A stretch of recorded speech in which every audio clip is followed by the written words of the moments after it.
अथ अष्टमो अध्याय ध्यानम। मैं अणिमा आदि सिद्धि की किरणों से आविष्ट भवानी का ध्यान करता हूँ। उनके शरीर का रंग लाल है, नेत्रों में करुणा लहरा रही है तथा हाथों में पास, अंकुश, बाण और धनुष शोभा पाते हैं। ऋषि बोले, चंड और मुंड नामक दैत्यों के मारे जाने तथा बहुत सी सेना का संहार हो जाने पर दैत्यों के राजा प्रतापी शुंभ के मन में बड़ा क्रोध हुआ और उसने दैत्यों की संपूर्ण सेना को युद्ध के लिए प्रस्थान करने की आज्ञा दी। वह बोला, आज उदयुध नाम के 86 दैत्य सेनापति और सेनाओं के साथ युद्ध के लिए कूच करे। कंबू नाम वाले दैत्यों के 84 सेना नायक अपने बलाबल के साथ यात्रा करे। 50 कोटिवीर कुल के और 100 धौम्र कुल के असुर सेनापति मेरी आज्ञा से सेना सहित कूच करे। कालक, दौहर्द, मौर्य और काल के असुर भी युद्ध के लिए तैयार होकर मेरी आज्ञा से तुरंत प्रस्थान करें। भयानक शासन करने वाला असुरराज शुंभ इस प्रकार आज्ञा देकर सहस्त्रों बड़ी बड़ी सेनाओं के साथ युद्ध करने के लिए चला। उसकी अत्यंत भयंकर सेना आती देख चंडिका ने अपने धनुष की टंकार से पृथ्वी पर आकाश के बीच का भाग गुंजा दिया। राजन, तब देवी के सिंह ने भी बड़े जोर जोर से दहाड़ना आरंभ किया। फिर अंबिका ने अपने घंटे के शब्द से उस ध्वनि को और भी बढ़ा दिया। धनुष की टंकार, सिंह की दहाड़ और घंटे की ध्वनि से संपूर्ण दिशाएं गूंज उठी। उस भयंकर शब्द से काली ने अपने विकराल मुख को और भी बढ़ा लिया तथा इस प्रकार वे विजयनी हुई। उस तुमुल नाद को सुनकर दैत्यों की सेनाओं ने चारों ओर से आकर चंडिका देवी, सिंह तथा काली देवी को क्रोधपूर्वक घेर लिया।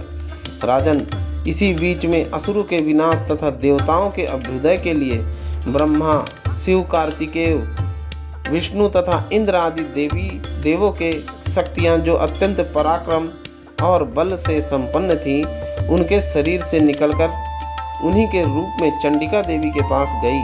जिस देवता का जैसा रूप, जैसा वेशभूषा और जैसा वाहन है, ठीक उसी से ही साधनों से संपन्न वो शक्तियां असुरों से युद्ध करने के लिए आई।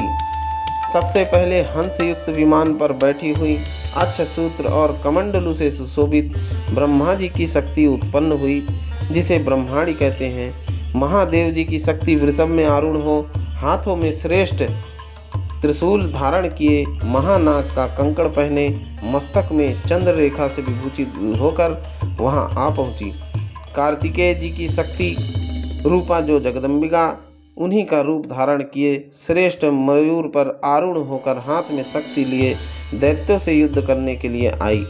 इसी प्रकार से भगवान विष्णु की शक्ति गरुड़ पर विराजमान हो, शंख, चक्र, गदा, सारंग तथा खड़ग हाथ में लिए वहां पर आई। अनुपम यज्ञवाराह की रूप धारण करने वाली श्री हरि की जो शक्ति है, वह भी वाराह शरीर धारण करके वहां उपस्थित हुई। नारसिंह की शक्ति भी नृसिंह के समान शरीर धारण करके वहां आई। उसकी गर्दन के बालों की झटके से आकाश के तारे बिखरे जा रहे थे। इसी प्रकार इंद्र की शक्ति वज्र हाथ में लिए गजराज ऐरावत पर बैठकर आई। उसके भी सहस्त्र नेत्र थे। इंद्र का जैसा रूप है वैसी ही उसका भी था। तदंतर उन देवी शक्तियों से घिरे हुए महादेव जी ने चंडिका से कहा, मेरी प्रसन्नता के लिए तुम शीघ्र ही इन असुरों का संहार करो। तब देवी के शरीर से अत्यंत भयानक और परम उग्र चंडिका शक्ति प्रकट हुई, जो सैकड़ों गीदड़ियों के भांति आवाज करने लगी थी। उस अपराजिता देवी ने धूमिल जटा वाले महादेव जी से कहा, भगवान, आप शुंभ निशुंभ के पास दूत बनकर जाइए और उन अत्यंत गर्वीले दानव शुंभ एवं निशुंभ दोनों से कहिए तथा साथ ही उनके अतिरिक्त जो दानव युद्ध के लिए वहां उपस्थित हो, उनको भी यह संदेश दीजिए, दैत्यों, यदि तुम जीवित रहना चाहते हो तो पाताल को लौट जाओ। इंद्र को त्रिलोकी का राज्य मिल जाए और देवता यज्ञ भाग का उपभोग करे। यदि बल के अभिमान में आकर तुम युद्ध की अभिलाषा रखते हो तो आओ, मेरी योगिनियां तुम्हारे कच्चे मांस को तृप्त हों। चूँकि इस देवी ने भगवान शिव को दूत के कार्य में नियुक्त किया था, इसलिए वह शिवदूती के नाम से संसार में प्रसिद्ध हुई। वे महादैत्य भी भगवान शंकर के मुंह से देवी के वचन सुनकर क्रोध से भर गए और जहाँ कात्यायनी विराजमान थी उस ओर बढ़े। तदंतर वे दैत्य अमरस में भरकर पहले ही देवी के ऊपर बाण, शक्ति और रिष्टि आदि अस्त्रों की वर्षा करने लगे। तब देवी ने भी खेल खेल में ही धनुष की टंकार और उससे छोड़े हुए बड़े बड़े बाणों द्वारा दैत्यों के चलाए हुए बाण, शूल, शक्ति और फरसों को काट डाला। फिर काली ने उनके आगे होकर शत्रुओं को शूल के प्रहार से विदीर्ण करने लगी और खटवांग से उनका कचूमर निकालते हुए रणभूमि में विचरने लगी। ब्रह्माणी भी जिस जिस ओर दौड़ती उसी ओर अपने कमंडलू का जल छिड़ककर शत्रुओं के ओज और पराक्रम को नष्ट कर देती थी। माहेश्वरी ने त्रिशूल से तथा वैष्णवी ने चक्र से और अत्यंत क्रोध से भरी हुई कुमार कार्तिकेय की शक्ति से दैत्यों का संहार आरंभ कर दिया। इंद्र शक्ति के वज्र प्रहार से विदीर्ण हो सैकड़ों दैत्य दानव रक्त की धारा बहाते हुए पृथ्वी पर सो गए। वाराही शक्ति ने कितनों को अपने थुथुन की मार से नष्ट किया। दाढ़ों के अग्रभाग से कितनों की छाती छेद डाली तथा कितने ही दैत्य उसके चक्र की चोट से विदीर्ण होकर गिर पड़े। नारसिंगी भी दूसरे महादैत्यों को अपने नखों से विदीर्ण करते खाती और सिंहनाद से दिशाओं और आकाश को गुंजाती हुई युद्ध क्षेत्र में विचरने लगी। कितने ही असुर शिवदूती के प्रचंड अट्टहास से अत्यंत भयभीत हो पृथ्वी पर गिर पड़े और गिरने पर उन्हें शिवदूती ने उस समय अपना ग्रास बना लिया। इस प्रकार क्रोध में भरे हुए मातृगणों को नाना प्रकार के उपायों से बड़े बड़े असुरों का मर्दन करते देख दैत्य सैनिक भाग खड़े हुए।